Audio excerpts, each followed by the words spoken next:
Did you know that besides helping you fit into your cute clothes from last summer, physical activity can help reduce your risk of developing Alzheimer's or other forms of dementia or cognitive decline?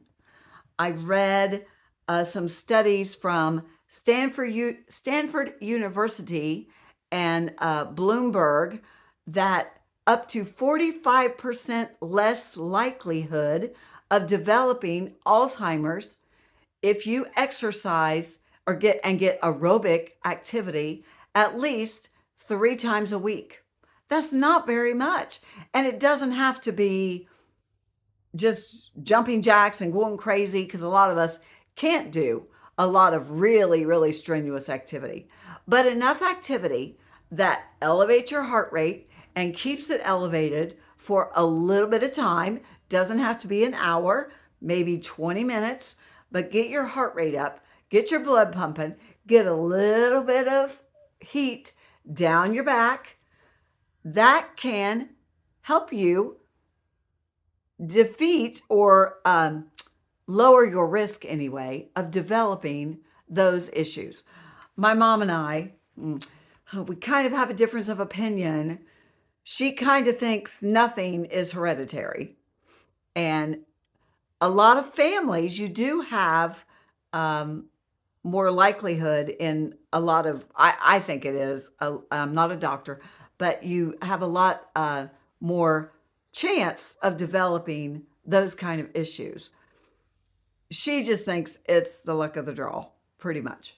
And we were talking about this just the other day because she is in her 80s. So she knows a lot of people who have these sorts of issues. And basically, it's just the luck of the draw. And a lot of it is. I do think a lot of that just the way things happen. But if you have that in your family, again, not a doctor, but if you have that in your family, I think, because why do they ask you at the doctor's office? Do you have a history of stroke, a history of kidney disease, cancer? They ask you all that kind of thing. So I think family history is a huge part of it. And in the same way with cognitive decline. But there are ways we can stave it off. And 3 times a week getting a little bit of activity is not that big of a deal. It's just like getting out of debt or putting away $20, $30, $50 a week out of a paycheck, putting it into a 401k at work or into an IRA, putting that money out before you ever get the money, before you ever see it. Put that money somewhere and let it grow and let it compound over time. We all know it's been proven. You are so much more likely to reach retirement age and the age when those type of things start to really weigh on your mind a little bit more. You're just so much more prepared. When I was 30, 40, even in, well, maybe about my 50s I was, but I never thought about Alzheimer's back then. It never occurred to me. That was the old thing. That was what old people had to worry about. I didn't have to worry about Alzheimer's when I was 30. Never crossed my mind. Retirement never crossed my mind when I was 30. But now I realize if I would have started saving and being more proactive in my 30s, in my 20s even, I would be so much better prepared for retirement than what I am now. I saw a story about a lady today. She's 58, and she said she's dead broke. She's working her butt off, and she has no 401k, no savings. She has amassed no wealth at all. All she has is a paycheck that comes in every week, and that's never going to change. I have a friend who is almost 65. I'm not positive of her age, but she's really close to being able to take Medicare. And she has no money, and her job is so physically demanding. My job is not physically demanding. When I come home from work, I'm tired. It does kind of suck my creative energy, and I really don't feel like doing a whole lot when I get home, especially talking, because I talk for my job. I gather data from real live human beings. So that means talking. And some days I talk a lot. And you come up with people, or you come across people during the course of the day that want to talk. They don't just answer a question. I ask them a question about whatever, and they can't just say yes, no, maybe. This is how much I made last year. No, they can't just give you an answer. They got to tell you a story. And I've had people, God love them, I've had people that tell me a story with every single question. And it's wonderful. And those kind of people just make my day, but it can also make for a long day. So, anyway, when I get home at the end of the day, there's a lot of times I don't feel like talking, doing anything. I'm zapped. But I'm not digging ditches all day. And my poor friend, her job is physically demanding, and she's in her early 60s.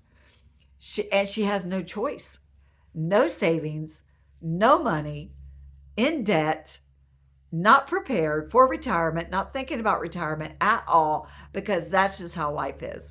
You work until you drop, and then hopefully Social Security will drag you across the finish line. That's her plan. And we treat our health the same way. Just, I eat what I want. I love hot dogs. I love red meat. I love, which I believe that's really good for you, but it depends. You can overdo anything. I love carbs. I love chips. I love ice cream. And I'll worry about taking all that, what it's doing to my health, worry about that in the future. When something starts to hurt, when something starts to fail, that's when I'll worry about it. And they got a pill for that. I got high cholesterol. They got a pill for that. I got high blood pressure. I got sugar. They got a pill for that. They have a pill for everything. So I will just not worry about it. Maybe I should listen to my doctor and I should quit smoking and I should drop 40 pounds because my knees would take it a lot easier if I didn't have this. I was carrying this extra 40 pounds or whatever it is. One of my old coworkers told me once she went to the doctor for knee pain and she asked the doctor, "What do I do?" He said, "The only solution is more knees. You wore them out. You need two more knees just to support what you're carrying around. Two of them's not doing the job. You need two more additional knees to carry you around," because she wasn't taking care of herself. And now, besides helping my knees, my back, my hips, my shoulders, just feeling better about myself, um, my blood pressure, my cholesterol, all that kind of thing. Besides all that, the benefits that you get by weighing a healthy weight. Now I find out you have a 45%, and this is according to these medical studies, this is not me, but up to 45% less likelihood of developing Alzheimer's, different forms of dementia, and cognitive decline. Isn't that enough reason to get up and do a jumping jack, do a push-up, get up and down off the floor at least once a day? I met a lady years ago that told me every day, and she did not work out a lot or do a regular workout routine, but she said her goal, and she did it every day, get down on the floor, all the way down on the floor, and all the way back up every single day. That's what she did. And just think about it. For a lot of people, like if you're 7 years old and you're sitting at circle time in class, getting down and up off the floor, you don't even think about it. But try it when you're 40 or 50 or 60 or beyond. There's a lot to it. It has so many benefits. Avoiding Alzheimer's. I never thought I'd be old enough to think that this is a concern of mine. But retiring healthy, retiring fit, retiring active, retiring smart, retiring where I can still write, I can still post these videos, I can still create content for this channel, I can still come up with characters and storylines and settings and plots and ideas in my head for more books. I want to do that until they plant me right over here in the cemetery. I want to be able to do that. So get up, get moving. If you're not saving money, and you might think, well, it's too late, Teresa. I'm already 58. I already know I have no money, no savings. Yes, you can. Stop living paycheck to paycheck.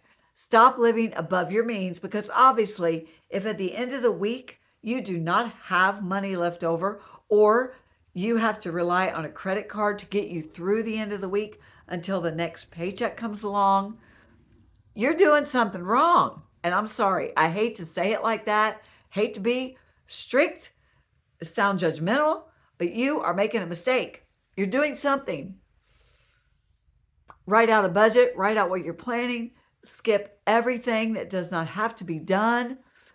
Have a friend another friend, I got a lot of friends. Anyway, have another friend who her granddaughter always invites her. You know, those book fairs? Man, those schools, what a racket. Public school is a racket. They get the grandparents, invite your grandparents to the book fairs. And what do all of us grandparents do? We race down to that school. Whatever she wants a pencil and it's $3. She wants a little teeny tiny 40-page book and it's $12.95. Whatever it is. We grandparents, well, we're grandparents. We're grand. It's in the name. So we run down to that school and we just shovel out the money.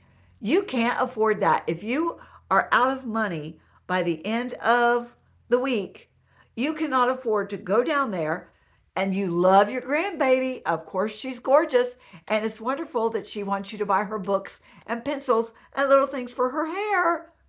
You can't afford it.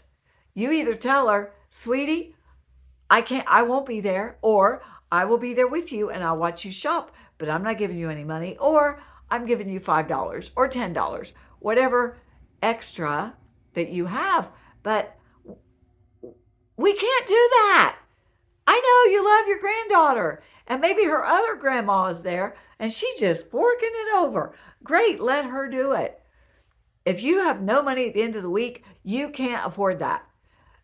Gifts, Christmas presents, birthday presents for your grandchildren, for your son-in-law that you really don't even like. Why are you buying him a present?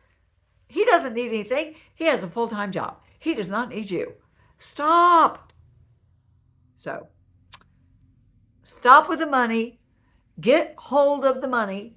We want to retire fit, healthy, happy, successful, content, financially secure. Get your finances in order, and then get up off the couch and exercise. You're not killing yourself. You're not doing old school. You don't do none of them HIIT workouts that you see the videos. There's millions on YouTube. I watch them every morning. All these videos, lifting, strength, resistance training, tons of videos designed for us older people. Do a workout 3 times a week.